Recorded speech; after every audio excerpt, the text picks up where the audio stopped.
Oh, oh, oh, hello everybody. Welcome to the Matthew Street channel. I am your host, Matthew Street. Folks, I gotta stop doing these series here. A few days ago, I did the 10 albums that I should throw away. And then just yesterday, I did a video called the 10 Beatles related albums that I should trash or destroy. And now here I am to do a part 2 of my series of 10 more albums that I should trash or get rid of. And folks, the more I dig, the deeper I dig, the further I go into the collection, the more down I get when I go, why? Why do I have these in my collection? Please, someone help me. I need help. Help me. Send help. Okay, folks, seriously. I did it. I went through the collection to bring you another episode.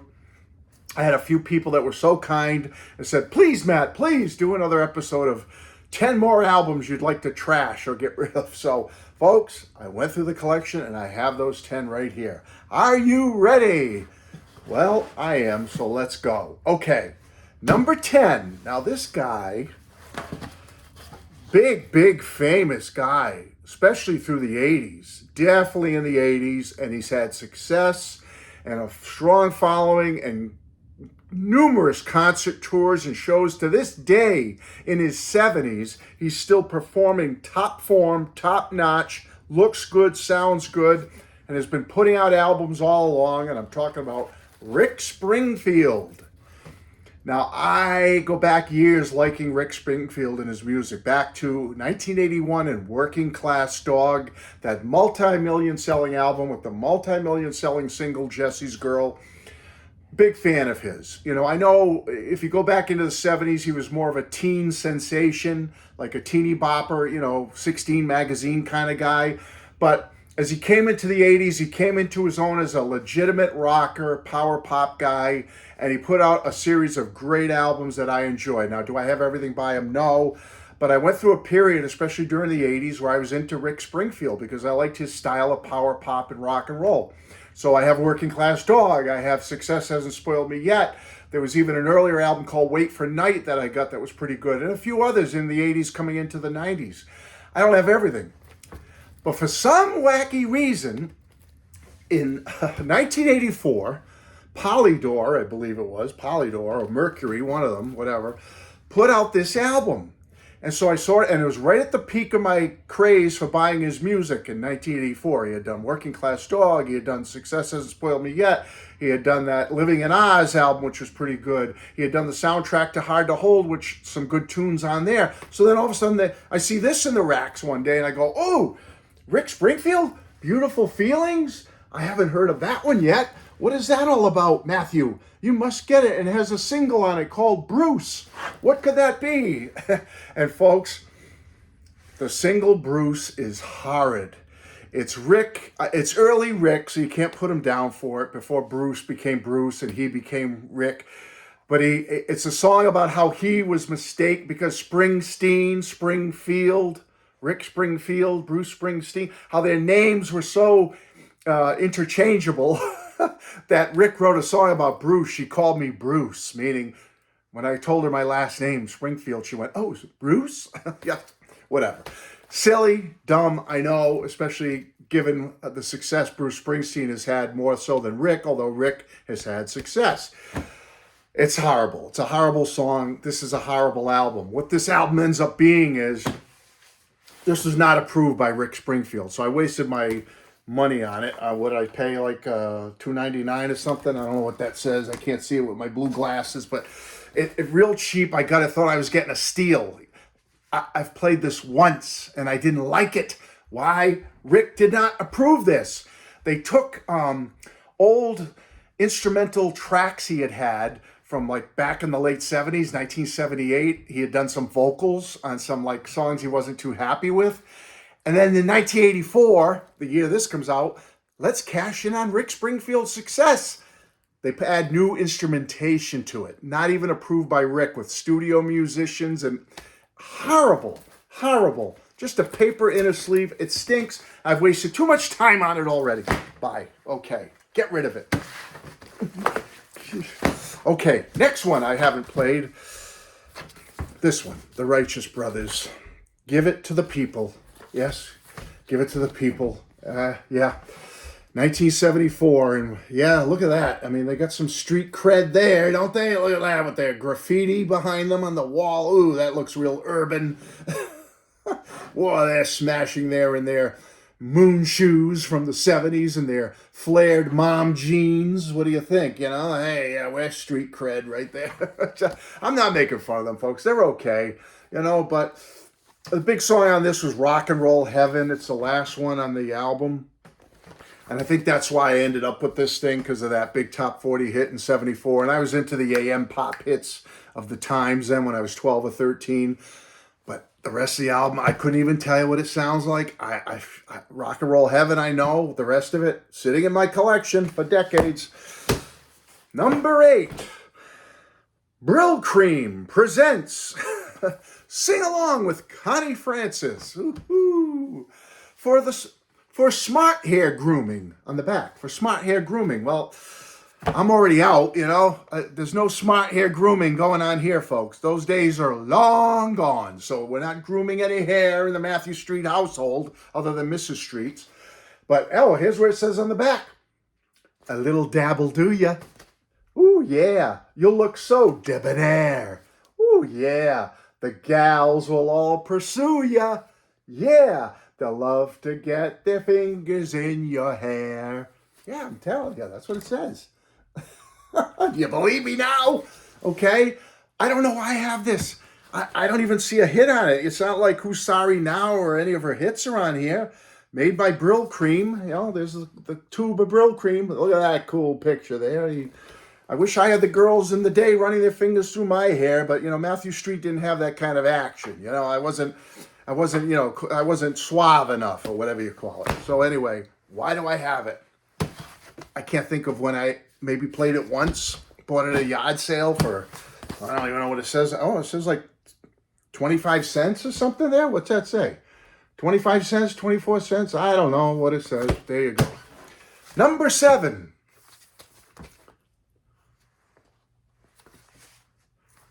Why? All right, in all seriousness, he's a bit of a wanker, okay? Bit of a jerk. I've heard in his off his outside the entertainment world in his personal life, he can be a jerk. I've heard that before about him. Tell you a real quick story. I was up I knew some friends who worked up at the Boston Esplanade where they do the 4th of July concert with the Boston Pops and all that, and he was one of the entertainers one year, and they said he was a real wanker. All right, he was a real jerk. Like, it was just, they were doing the pre-show, you know, sound check or whatever you do, and he's there, and it's just the people, like the ushers and the people who are going to help that night that were already there preparing the security and everything, get ready, and he absolutely wanted everyone removed from the area of the Esplanade. He didn't want anyone out there. No security, no workers, no concession work, no people selling popcorn or cotton candy or balloons. Everyone out while I do my sound check. Yeah, it was only like a handful of people just getting ready for the show, and they couldn't get everybody out. They said, Barry, security has to remain, you know, and all that. And he like turned his back to them. And then, okay, then I'll do my sound check this way. And he turned around his back. So anyway, not to put him down, but he can be a bit of a jerk, I guess. But in 1978, he did put out this album. And I have a pretty good idea why I bought it. And I'm going to be totally honest. There is some good stuff on this, folks. It's not a bad album. You know, Barry Manilow, her first greatest hits. It's really not too bad. You know, songs like Weekend in New England. I've spent a lot of weekends in New England. I live here. But anyway, songs like that I love. Even Mandy. There's some good stuff on here. You got to be honest. 1978, but I don't play it that often. You know, so it's one of those, could I trash it? Yeah, probably. You know, whatever. Oh, here's a good one. Here's a good one. Music Machine. K-Tel Records. Who remembers K-Tel? Oh, yeah. Look at this label. What a label. The official K-Tel label, ladies and gentlemen. Look at that. As seen on TV. Live from K-Tel Records. What do you say? But here's the funny part. That's a note from my rest in peace late mom. Put that sticker on there when she gave this to me. Could you read what it says? It says, this is funny what she wrote on the sticker. Found in a telephone booth mixed with school supplies. Mom. So I'm got it for you. So I'm thinking about it after the fact. Like, Mom, first of all, the question is not, oh, isn't that nice, Mom? Thanks for getting me a K-Tel record, but you found it in a phone booth mixed in a box with school supplies. First of all, why is there a box with school supplies in this in a phone booth? And what are you doing in there rummaging through it, Ma? But I never got those questions answered. They're better left unsaid and unanswered, okay? So, but here you go. It's from the era. It's from the Times, 1977. And, I got gypped because there's a special sticker on it, hype on it. That says special KC and Andy Gibb posters inside.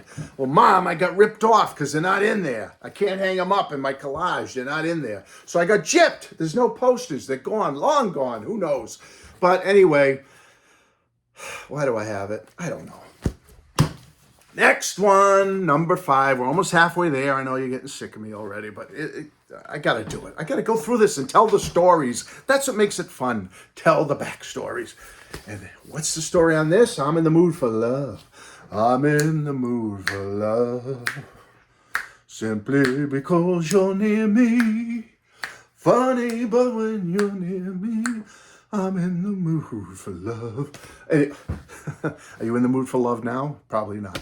Okay, so this one, I don't know a lot of the backstory. I know it says $1.98 on it somewhere. Yeah, $1.98, but I'm sure I didn't pay that. I probably got it for nothing, in a box somewhere lying on the side of the road. But anyway, I just found it interesting. That is Jayne Mansfield. Yes, it is, folks. And this album, I found out a little bit about it. It was released in 1957.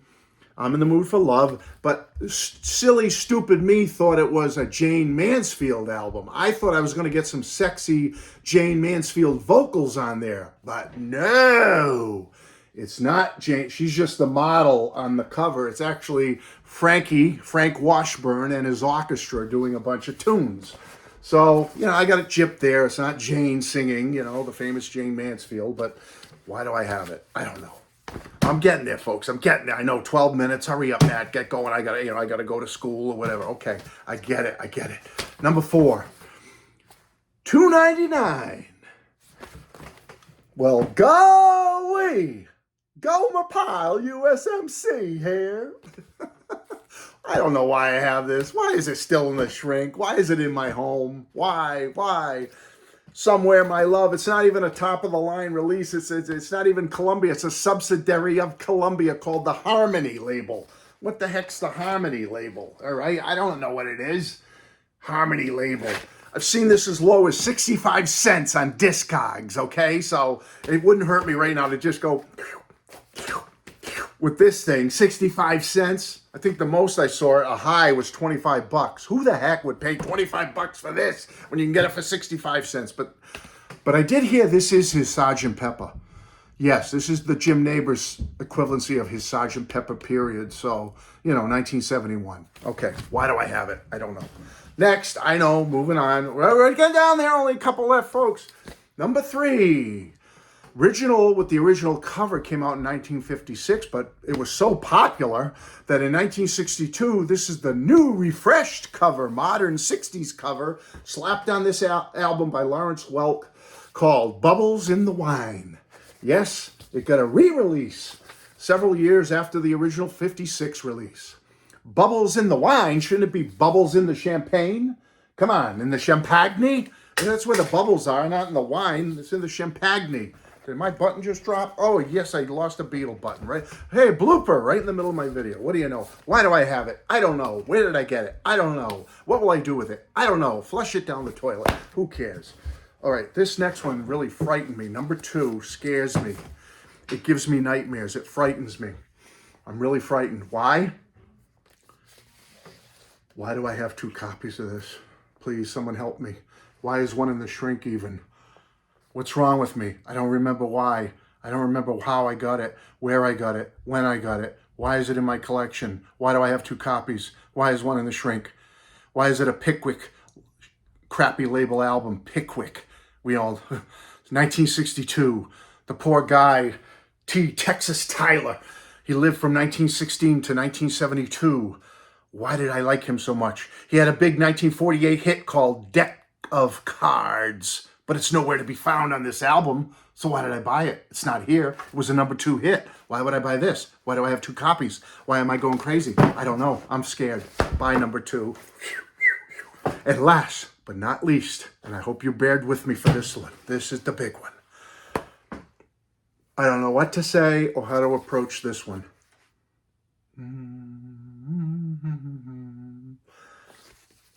The back cover says, "Are you intrigued? Well, you should be."